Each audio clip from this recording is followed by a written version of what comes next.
Hello again to all of you wonderful people, and a very happy new year to you as well, to the first new edition of 2025's form of Weird Mind Newsroom, which I believe is episode 85. And for this week in particular, it's a bit of a quieter week to start off, as we have a few new releases, a trailer or two, and a little roundup of some of the odd news stories for this week. So let's not waste too much time, and let's get to talking about all things media for the start of the year for this week. Nosferatu! So the first of the big new releases of the year will provide a deep sense of fear to spread across the land, to shroud the lands in darkness from the presence of a creature of the night. As after nearly a century since the original form was brought to life, and based on one of the most acclaimed horror stories of all time, as Robert Eggers has come to bring a scary new tale to kick off the new year with the release of his new take on Nosferatu. Set in the 1830s, the film follows Thomas Huttler, played by Nicholas Hoult, an estate agent who travels to Transylvania for a fateful meeting with Count Orlok, played by Bill Skarsgård, a prospective client. In his absence, Huttler's new wife Ellen, played by Lily Rose Depp, is left under the care of their friends, but plagued with horrific visions and an increasing sense of dread. Ellen soon encounters an evil force that is far beyond her control. Reception to this new film has been critically acclaimed and seen as one of the best of last year and this year already, with praise on the direction, its performances, the scares and tone, and being a faithful but also new take perspective on one of the most well-known stories of all time from Bram Stoker. And if you're up for succumbing to the darkness, then you can catch this new film out now in cinemas. But if the likes of horror is not suiting to you and you prefer something with a bit more heart and provide an emotional tone to it all, then you are in luck as well, as we have a bit of a drama rom-com for you to have coincidental long-lasting love can appear from anywhere, as a release of the all-new film of We Live in Time. The film follows the story of Almut and Tobias, played by Florence Pugh and Andrew Garfield, who are brought together by a surprise encounter that changes their lives. And as they embark on a path challenged by the limits of time, they learn to cherish each moment of their more than unconventional love story. Reception to this new film as well has always been well received, with praise on its love story and performance of the two leads, and will be a feel-good film that will also provide a bit of sadness and a mix of emotions to it as well. If you're up to check it out for yourself of this little love story, then you can do so, as it's out now as well in cinemas. And while it's the case there is another new release coming out, which of course the Golden Globes, but I can't really talk on that much yet because that could come out any point and reception is unknown yet, is taking more on this last new release on the approach of seeing the world from a unique and odd perspective, and told from someone that gives the energy and vibe to many when it comes to talking on topics or subject matter they could not really care much about, but makes it that much more entertaining and relatability. As everyone's favourite deadpan presenter of Philomena Kunk is back once again with an all-new series or special of Kunk on Life. This new series or special will follow the titular presenter as she travels across the globe and talks with who they say are professionals as they delve on the big questions of life, such as quantum physics, existentialism, nihilism, hedonism, and probably at least 4 more isms as well, as exploring more different subject matter in how she sees fit to talk about it all. Now, reception, of course, to this new special has been very well received, with praise to Philomena's dry wit and humour in tackling topics that may seem boring, but give it a relatable focus and appeal, and also provide a lot of humour that is needed in this time. If you want to check it out for yourself, it is available to stream on Netflix in the US, I think, and I believe might be here as well, but that also in case it could just be stuck to BBC again in the UK and Ireland, similar to how it is with Wallace and Gromit, but it just happens. But with all of that, that's all the new releases that we have for this week and the start of the new year. Start at the beginning, one last time. Okay, on the likes of the trailers, which similar to last week, we only have one to go off from this week. Technically this was also from last week, but by the time the episode had been recorded, the trailer dropped soon after, so I pushed it to this week, which kind of helped because it's been a very quiet week for trailers. But with the recent wrap of a multiversal story, we're heading back to the realm of animation, and more to the time before the identity reveal and the universal threat of Infinity Stones, to the days of how a kid from Queens would get his start, as we have received the trailer for the upcoming new series of Marvel Animation's Friendly Neighborhood Spider-Man. The series will be set before the events of the MCU Spider-Man films and set in an alternate timeline to the films that will follow the story of how Peter Parker's early days of becoming accustomed to his Spider-Man persona, while dealing with, the usual stuff like school, possible bullies, relationships with girls, and other messy things that teens will deal with, before he becomes under the wing and mentorship not of Tony Stark, but rather in this case, Norman Osborn. So there's been a lot of discussion online since the trailer dropped that has been a mixed opinion on the animation style and how it gets presented. Now, personally, I think I can see where they're going with this, trying to go in a similar comic book style and aesthetic to the likes of the beloved Spider-Verse films, but more on a probably smaller scale TV format and budget. And I think for what is shown, it kind of helps distinguish it and give it a bit of some personality, even if it looks a bit choppy, but that might be a case of what they're trying to do with the frame rate stuff again, or like it looks a bit fluid in some parts or a bit choppy in other bits, but I don't really know in some regards. But it's a case, I do like this concept and approach. Thankfully, they confirm it's not another origin story, it's just kind of a case this is after, you know, he's gotten his powers, great power, great responsibilities, shoot Uncle Ben dead, you know, that kind of gist.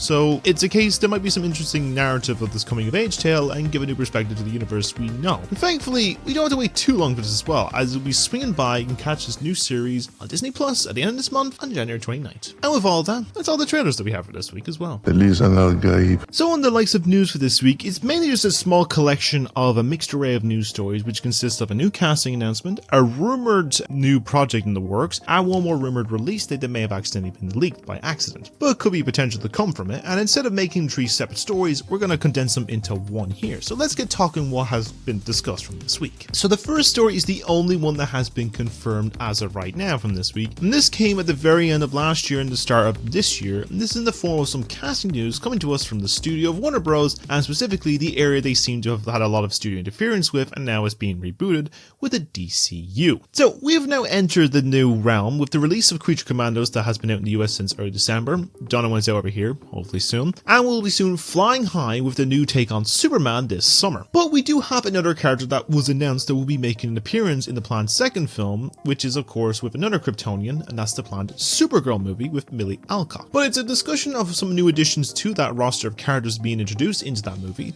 which is the focus of this story, and it's the inclusion of a fan favorite character that many have wanted to see appear for some time now, and that is the announcement that the character of Lobo will be making his debut in the said Supergirl movie. Now for those that may not know this character, Lobo is an alien from a planet known as Caesarnia, who is the last of his kind, and that form has become an intergalactic bounty hunter with his space bike, and he once started as a villain in his original appearance in the early 80s and has morphed now to sort of an anti-hero and a bit of a popular figure in the comics. So it'll be interesting to see how they will use him in this first film, whether as a villain, as like an anti-hero or some form, who knows. It was not the only announcement to come with this inclusion of Lobo, as we've also had the confirmation of who will be playing him, and it's a familiar face from the previous DCEU.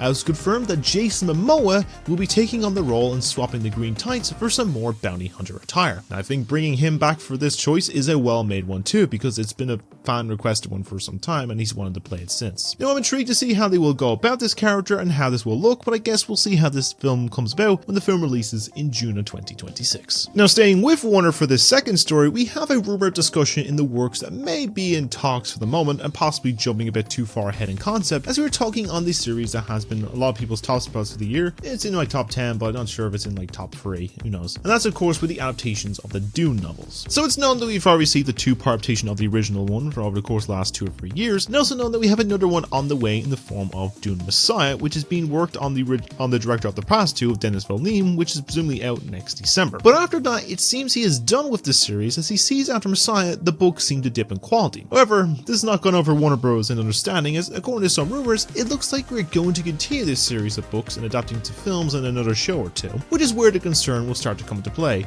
for this series in particular. Now, what many might not know about this whole series of Dune and Messiah will be a lot different in scale, scope, and concept between those 2 books, as the next one is a lot shorter than the massive adaptation we got, and has also an effect where some changes or appeal may have started to happen or cause some concern, which has been seen with 2 aspects for this upcoming project. First is the case that the cinematographer for the first 2 films who worked with the director is not coming back for this one, as he's also apparently involved and contracted to work with another W project, which of course is the sequel to the Batman. And the other aspect comes to the mix appeal of the recent series of Dune Prophecy that did tackle one of the novels in its 6-episode season, but was seen as feeling underwhelming and slightly less of a spectacle for a Dune adaptation, and even to some for an HBO standard. But it still had some modest reception either way. Now, it becomes a concern that some franchises could stop at a certain point and leave as such. Like, example would be Harry Potter, that could have just been kept as the original films and that one Fantastic Beasts spin-off, but they got a little greedy and made a planned 5-film spin-off that has been abruptly ended after the 3rd, and a necessary reboot of the series in the TV form. But Warner is known for pushing so many ideas at once and then never fully delivering on them, and this becomes a concern with this series. As while Frank Herbert made 5 sequels to his original book, his son teamed up with an acclaimed sci-fi author soon after his passing to make more stories from this universe and has spanned over 23 more stories and is apparently still going. So if it's the case that we may see this series be milked dry after a certain point. Now hopefully it'll be kept to Frank's stories or stop after a solid trilogy, but it does provide concern that Warner Bros. Will not here stop and just be distracted with money signs in their eyes. But I guess we'll have to see how this all turns out when it does come along, but we'll see how this develops. And the last of the stories is another rumor which comes in the focus of a release date, and this is in relation to a recent new release that we just talked about last week, and it will help to bring the story of said series to an end, as we're talking about the final part to the series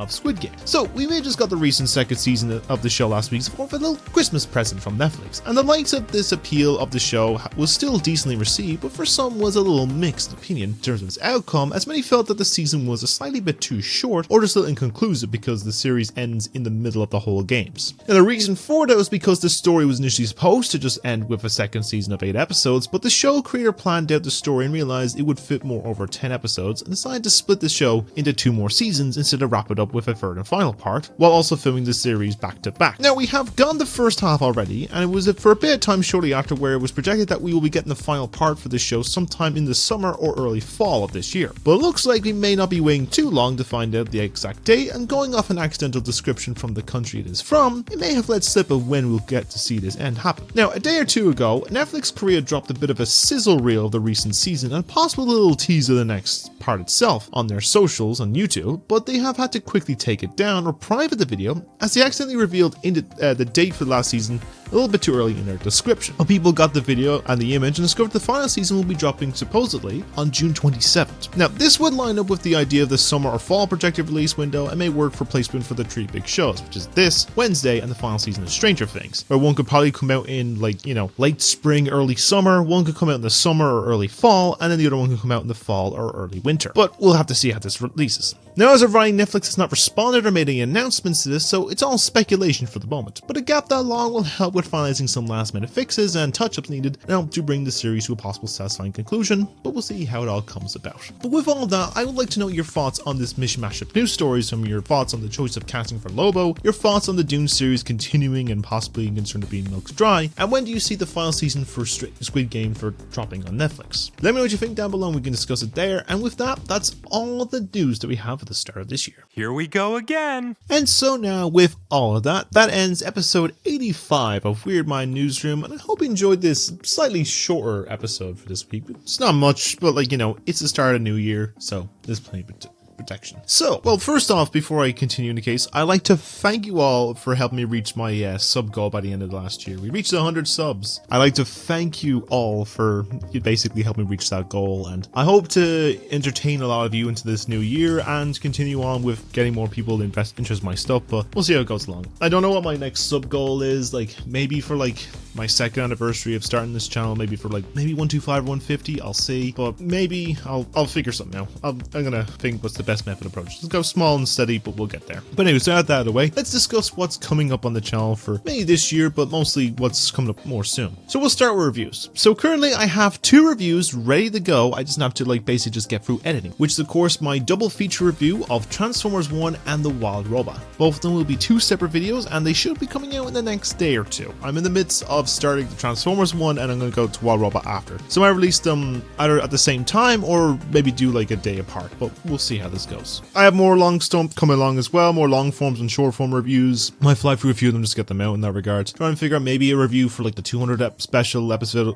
on my channel, but I'll see how this goes. But we'll see that when we get there. Anyways then, some gameplays. I will probably get to doing some gameplays as well. I need to actually record some more bits. You see my Hogwarts Legacy is now fully finished for the time being. I may come down in the future and try and release the epilogue piece, which is the final cutscene, but you can probably just look it online. I could have added in, but whatever. I have 2 more Last of Us episodes currently still ready to go, which is just the Left Behind DLC. I'm going to try and finish it off probably the next couple days as well for part 1. Try and figure out what to play next to the PlayStation 5. And in the case I'm going to get some Mario ones, it's a Cyberpunk as well, so you'll look forward to them. And I'm also going to get some more stuff coming for the consoles and stuff. I'll figure this out. Maybe even start streaming this year, but I will see if I have the time or I have the energy to do so. So bear with me. But if you want to choose what games I play as well, you can let me know in the description below below in the links to the games, or you can even just tell me in the comments or write on the description of like the polls, whatever games you want to play. And lastly, some long form stuff. The AI one is coming along as well. I'm going to get back to running on that. I have an anticipated media one I want to try and get out by the end of this month, probably in the case instance of like stuff for like games, films and shows. Try and lump into one. There's not much TV show I can think of. Games are a bit of a mixed array as well, and movies have a few release dates I'm not sure of yet, but we'll get to that in regards. Rewatch fun will also hopefully come this year. I will try and make it the case that's going to be one of the long forms early this part of this year, so bear with me. And in case instance as well, some more long form stuff. The Harmos Board will come and a few other bits, so keep looking forward to that stuff. But with all that, I think I'm going to leave it there for now. I think I've rambled on long enough in this regard. So if you enjoyed my content and want to see more from me more frequently, then simply like and subscribe, as I upload new videos every single week, and I hope to like continue growing this channel with more community and all this stuff. So we reach my 100 sub goal, maybe for the moment, for the end of this month, maybe at least another 10, up to 110 or 105, we'll see. I'll probably bring up the next video or something like that to see what projection to go for, but just any more subscribers, if you enjoy my content, I'd love to have you on the channel. Let me know your thoughts as well of everything that was discussed this week, from the new releases, the trailer, and your thoughts on the news mishmash. So give me your thoughts on everything down below and we can discuss it there. I'll have a nice little community discussion, so see you in regards. But anyways, I'm gonna leave it there for now. So as always, you all stay being wonderful people and have a great day every day, do many great things, and of course keep being you, because no one's gonna do what you do. Keep yourself safe this year, of course, and have Happy New Year as well, even it's a bit late, but you know, Happy New Year. Let's make 2025 a great year for us all. And as always, I've been your host Sam, my little trinket good luck, made from a special person. And I shall see you all in the next episode. So take care, and I'll see you later.